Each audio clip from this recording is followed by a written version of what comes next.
know what? Up next, a gentleman that you've already heard from once as he delivered our prayer, an outspoken patriot, fighter for freedom and liberty, and just a great guy. He's the president and founder of the Brotherhood Organization of a New Destiny, an organization called Bond, and he's the founder of the first Black Tea Party group based in Los Angeles, and there are a number all around the country now. Ladies and gentlemen, will you please welcome the Reverend Jesse Lee Peterson.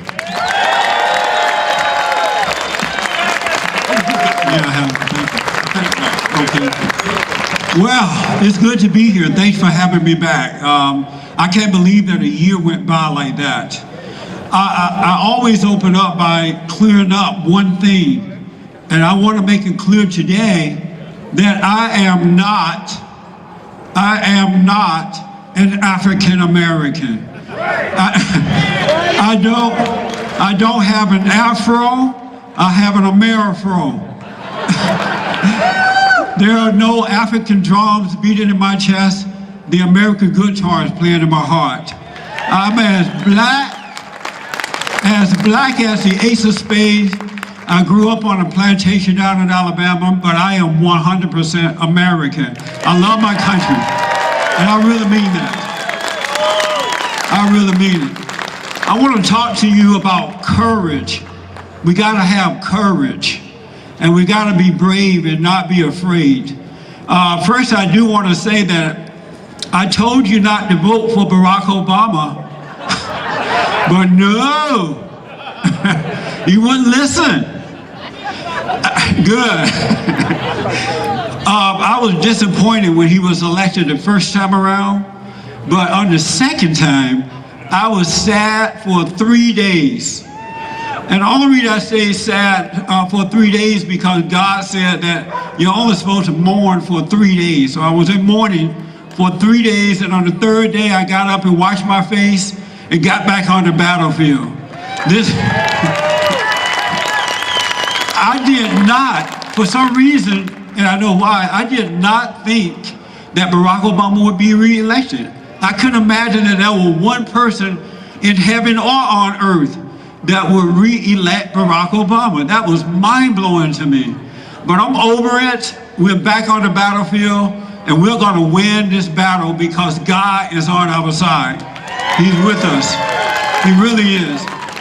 I'll give you a little bit about how I got started, and because of time here, I grew up on a plantation down in Alabama, right outside of Montgomery, Alabama. And my parents and their parents and their parents worked the plantation. I can remember the Jim Crow laws. You know, blacks couldn't live in certain places and move about in certain areas. I went to a movie theater once when I was a teenager in Alabama, and black people had to sit in the balcony because we were not allowed to sit downstairs with white Americans, right? But as a teenager, I was okay with that because we had a better view. I'm like, this is cool, no problem. But, you know, I have to honestly tell you that not one time did I hear my grandparents or my parents telling us that we should hate someone, we should hate white Americans. They told us that if we worked hard, did the right thing, treat people the way you would like to be treated, that you can make it in this country. And that's the truth. You do the right thing, you can make it. And long story short, I moved to Los Angeles at the age of 18 on my own there. And I had fear inside of me as a kid growing up. I had fear because I had anger. And so I went to Los Angeles, and I had this insecurity. You know, I felt like something was missing in my life. I felt empty, like a void or something. And I went to some of the churches around the town there, and I would ask the preachers, you know, I have fear. I don't feel like a man. You know, how do you get over this? And they said, well, don't worry about it. It's not you, it's the white man trying to hold you back. It's an old racism thing, right? And this was coming from some major people down in LA. And for the first time, I became angry at white Americans because I believed what the black leadership was saying at the time. And I have to tell you, the worst thing that you can have in your life is anger. Because when you have anger, it brings on fear, and it brings on doubt, it brings on worry. It leaves a void inside of you because you're separated from God. And so I couldn't find the answer. I ended up on welfare. And because at the time they said, well, you're black, America owe you something, so you could get free government programs. So, and at the time I was smoking marijuana. Anybody ever smoke marijuana? All right. He said, I do. Not now. And so I had conflict from my anger, so I tried to get over it by smoking marijuana, and it didn't work. It only made my life worse instead of better. Long story short, I asked God, let me see what's wrong with me. How can I overcome this anger? And he showed me that I had this resentment toward my parents. I resented my mother who resented my father. And you become like what you hate. You take on the same spiritual identity of the person that you hate. So I had become just like her, but I didn't know it growing up. I didn't realize that. And God allowed me to see that I needed to forgive. And he said that when you forgive others, he'll forgive you. And I was 38 at the time, so I went to my mother and I said to her, you know what? I'm sorry for hating you. I have resentment because of the way you felt about my father. I realize now that you couldn't help yourself. And the moment that I forgave my mother, God forgave me. And he took away all of my doubts, all of my worries, all of my fears, all of my insecurities, and he gave me perfect peace. And 25 years have gone by, and I've gone through more in the last 25 years than I had gone through prior to that. But the secret is, I realized that my battle is a spiritual battle, a battle between good and evil, right versus wrong. It has nothing to do with your color. It has nothing to do with being male or female. It's a spiritual battle. And from that point, I realized, wow, black Americans have been used by their own people. Jesse Jackson, you heard of Jesse Jackson, right? A real race hustler, a thug, and Louis Farrakhan, and all those people. And so one last point I want to make about that is that at the time, and I know this is not about whether you're a Democrat or Republican, this is about standing up for America today. But at the time I was a Democrat,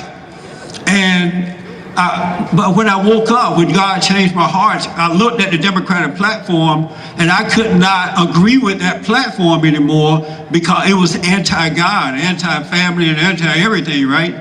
So I went back to God and I said to him, I have one more favor to ask of you. And he's like, well, what is it? I said, I'm a Democrat, but I can't agree with the platform anymore now that you've taken away my anger and changed my heart. I said, can you forgive me for being a Democrat? And God said, oh yeah, I forgive you. And I became a conservative Republican from that point forward. And I still am today. I realize that there's some weakness in the Republican Party, some of the leadership, very, very weak.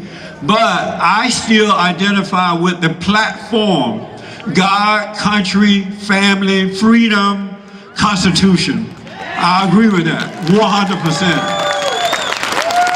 I started an organization called BOND, the Brotherhood Organization of a New Destiny, and our purpose is to rebuild the family by rebuilding the man. I believe that we can turn all men back to God. They get married, and the husbands and wives guide their families in the right way to go. We can change the minds of black Americans just like that. But we need to have the family back. And so we spent 23 years with my nonprofit rebuilding the family without one dime from the government. We do not receive any money from the government. I believe the less government in your life, the better off you are. And that's how I grew up. When I was growing up, I didn't know that the government took care of you like that. We had to pick cotton and work hard in the cotton field. You ever pick cotton? You have not lived until you pick cotton. It is one of the best things you can do in life. So I'm gonna take everybody down to Alabama so you can pick some cotton. But I didn't know about government. It was the family, it was the church. We stood together. We did not rely on the government. So we are doing that. And as a result of starting this organization, I have to tell you, I have been under attack, and I'm not complaining because I realized that the battle is a battle between good and evil, right? I have had guns drawn on me, my telephone's been tapped, my family lives have been threatened. There's not one day that goes by when I don't get some type of threat. But you know, it doesn't bother me at all, because as long as God is with me, I'll be around. When God says that it's time for me to leave, then I'll leave. But up until then, I'll be around. And I want you to have that same type of courage. I want you to be able to stand up and speak up and not be afraid, because according to the scriptures, greater is he that is in us than he that's in them, and the children of the world, right? So we have that power. I started the South Central LA Tea Party, and the purpose of it is to educate, inform blacks and Hispanics in South Central LA. We just had a rally this past weekend, this past Sunday, in front of the federal building. The people who are in favor of gun control, they had a rally out there supporting gun control. So we organized from South Central, we went out there, and we're for the Second Amendment. We don't want the government to touch our guns or touch the amendment at all. I can't believe that they're trying to do this. You know what I'm saying? We're paying taxes like 90 going north. We're paying more taxes than I ever heard of in my whole life. And they keep doing it to us and doing it to us. And now they're trying to take away our rights to bear arms. And I have to tell you, if that should happen, it's over for America. It's absolutely over. But it doesn't have to happen this way. We can organize together and we can change the government, because it is we the people, not we the government. And we need to remember that. They work for us. They work for us. We don't work for them. And as long as we cave in and give in, they're going to take. And in this state of California, I don't know how we survive with the high taxes here. And it's just getting worse and worse and worse, only because we keep taking it and taking it and taking it. We don't have to take it anymore. And what we need to start doing is throwing out the liberal, godless government that will not realize that they work for us and we don't work for them. We need to vote them out and put in Tea Party patriot politicians. Those who are not afraid. They are not afraid to stand up. And we got to start doing that. And they know that we have the power to do it. That's why the liberal media lie to us. That's why they try to deceive us, because the power is in the people, not in the government. The government has never ever done anything for you. If you want to know what the government can do for you, just take a look at the black community. For the last 50 years, they have been under the control of the government. When I was growing up, for example, it was unheard of that a baby be born out of wedlock and you didn't get married. Today, you have 70% of black babies born out of wedlock. There's no shame about it anymore. And that only started once Lyndon B. Johnson came in and told the black folks, we're going to take care of you. And black Americans said yes to that. And then Jesse Jackson and the so-called civil rights leaders became the head of the people, and it went downhill from there. It just went downhill. It's awful. It's worse than what you can think. Today, over 1,800 black babies are aborted every day. 1,800 and something black babies are aborted. Abortion was not heard of when I was growing up.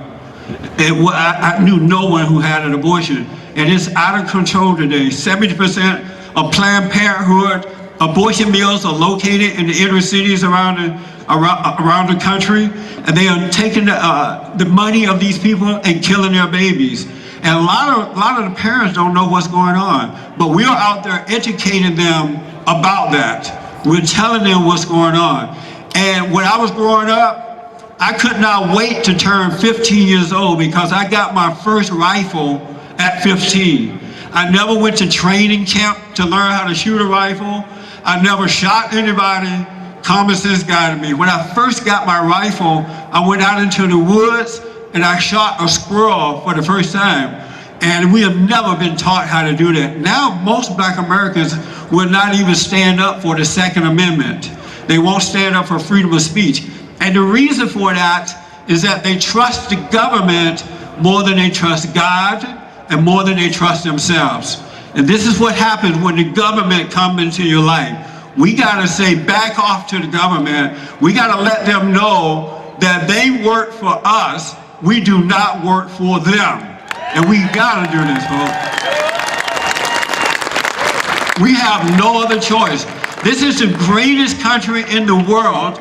Everybody and their mama trying to come here. We can't keep the illegals out or anybody, right? And so if this is the greatest country in the world, why are we gonna sit back and let the government destroy it? Barack Obama hates white people, he hates the Jews, he hates capitalism, he hates everything that's right with this country. And I thought in the first 4 years that the people were gonna see that, and there would be no way that they would re-elect Barack Obama. But the folks who voted for him, they believe in handouts. They believe in the government taking care of them. And unfortunately, they turned out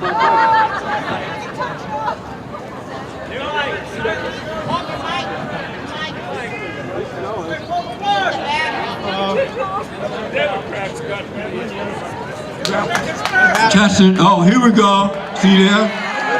God is good.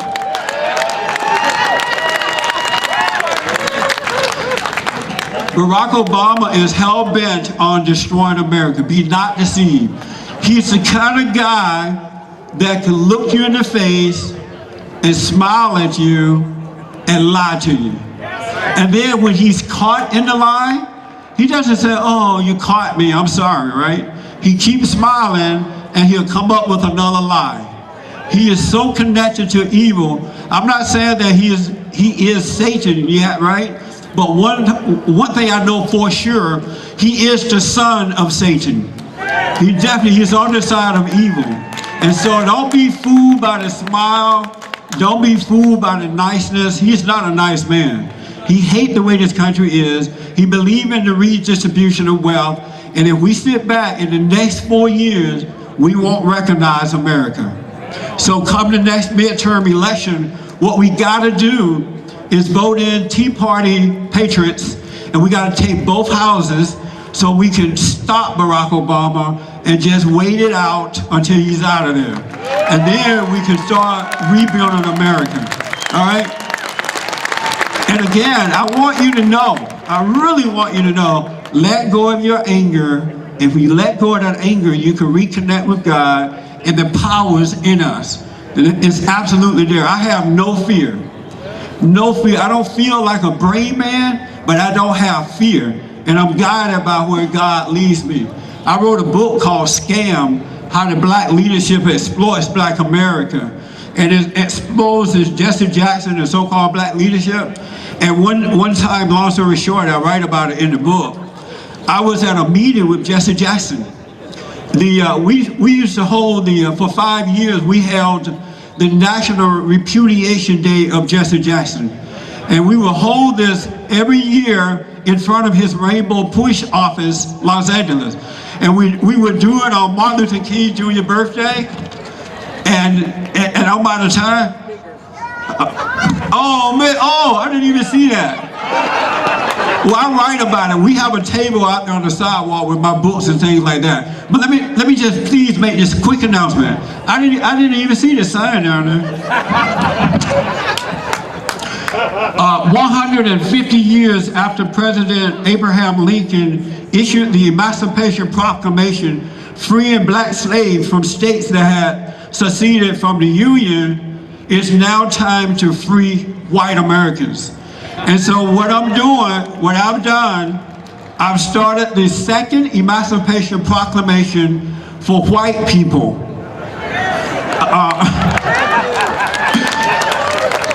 Freeing them to speak honestly about race issues. And so I have it up on the White House website, and it's on my website too at bondaction.org.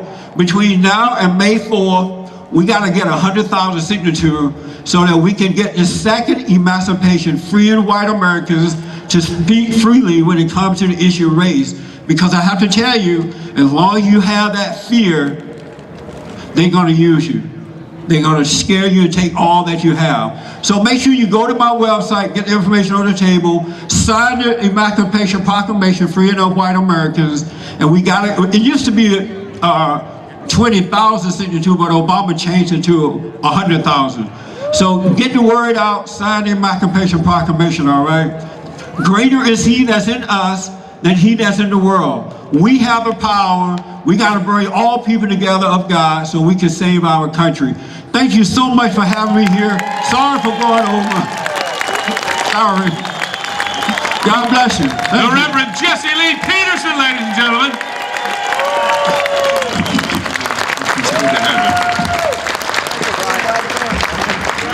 Man, standing ovation. You guys getting on your feet. This is an excitable crowd. Look what you've done, Reverend. Appreciate having you.